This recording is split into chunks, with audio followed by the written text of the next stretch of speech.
Hello bass family and welcome to Everything Bass. Hey, we're moving on with another tapping pattern. This is tapping pattern 12.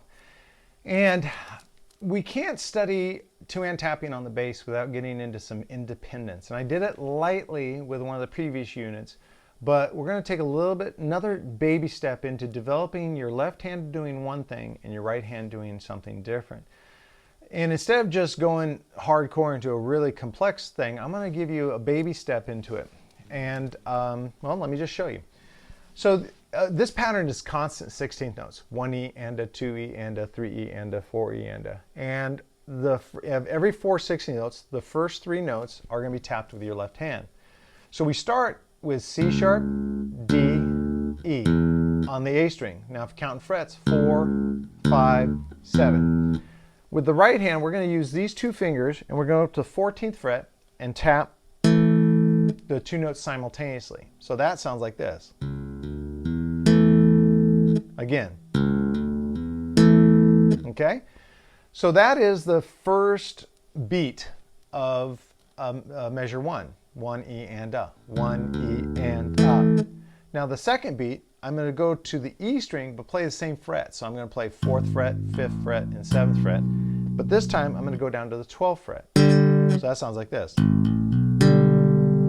Now here's where we're getting a little independence because we're playing 3 notes here, we're hitting here, we're changing this, and we're changing this. So we're changing both hands every beat. And that's, again, a gentle idea of like something that's going to develop your independence. So in beat 3, we go back to the original 3 notes, the 4, 5, 7 on the A string. And this time we go to the 11th fret, go back to the E string, go back to the 12th fret. So super slowly, this sounds like this.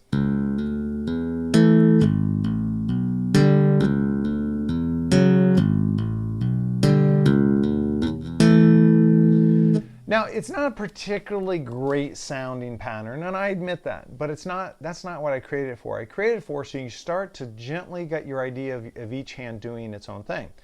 Now, in the past, what I've done is I've actually worked each hand out separately. So I'll sit there and go.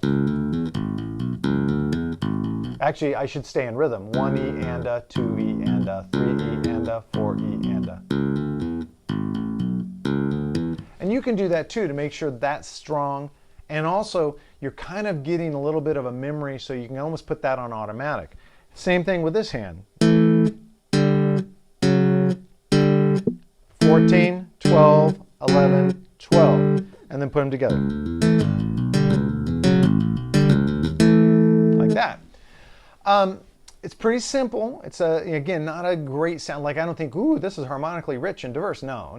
It's not meant for that. It's like doing jumping rope. You know, boxer jumps rope, but he doesn't jump in the ring when his opponent's there with a jump rope. He does something so that when he gets in the ring, he's a better fighter. And that's the idea behind this exercise. Let's start working on our independence a little bit. I'll be giving you intermittently. I don't want to kill you with independence because it can be frustrating at first. But I'll try to pop like the next degree of difficulty in a couple of videos and keep working on that. Feel free to experiment. Move the right hand farther. Maybe change the chord shape. Maybe try to make it more harmonically diverse. You know, maybe the left hand isn't the same pattern. It's not 4, 5, 7, 4, 5, 7. Maybe pick a key and make that stick with that key. You can evolve each one of these exercises to get as much as you want out of it. But as the whole spirit of Everything Bass, each video I'm focused on one thing. Because if you can take one little element and perfect it, you're a better bass player.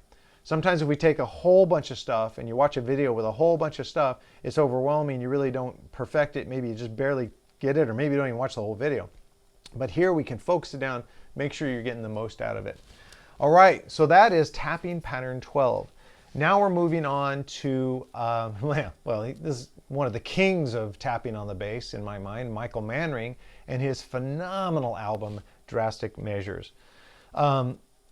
For the youngsters, I bought this first time cassette, and it was so amazing to me. And at the time, you know, it seemed like Jeff Berlin, Stuart Hamm, Brian Bromberg, Michael Manring, these guys were just churning out like evolutionary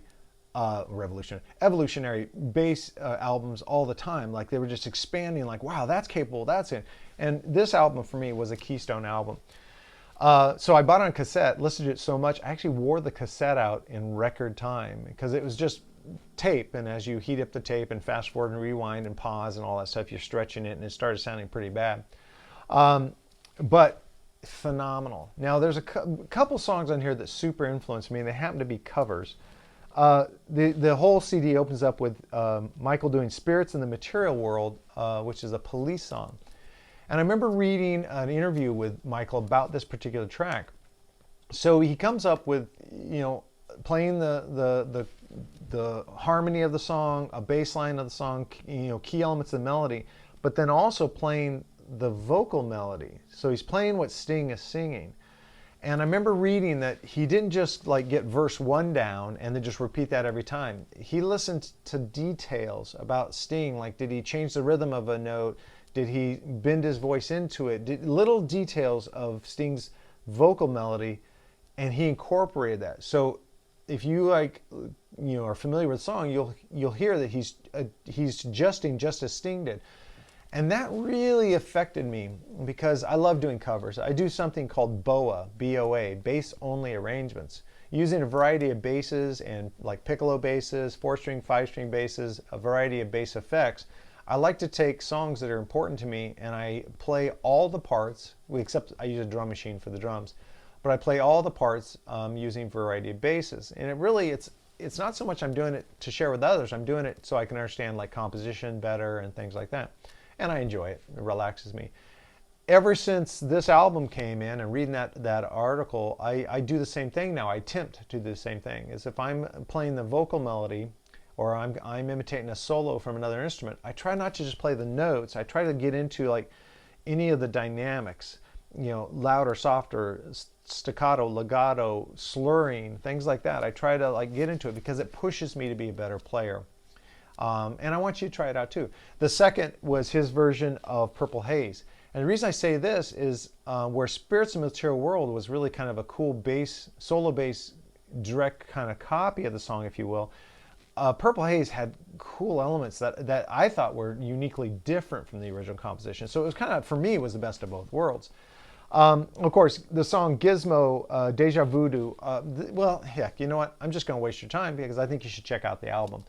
It's one of Michael's earlier albums, but it's just great. And it was so important to my development that just, guys, you're musicians. You find something you like, you want to share it with other people. Hey, have you checked this out? So I'm giving you that as a recommendation. Check out Drastic Measures by Michael Manring. And just enjoy. And Michael, thank you so much for your music. You're a very, very important part of our family, our bass family, and I thank you for all you've done for us because you've broken barriers, opened doors. You've shown us that it's okay to say what if and just go for it. And I really appreciate that. All right, Tapping Pattern 12, Drastic Measures by Michael Manring. I will see you guys at the next video. Thanks for stopping by.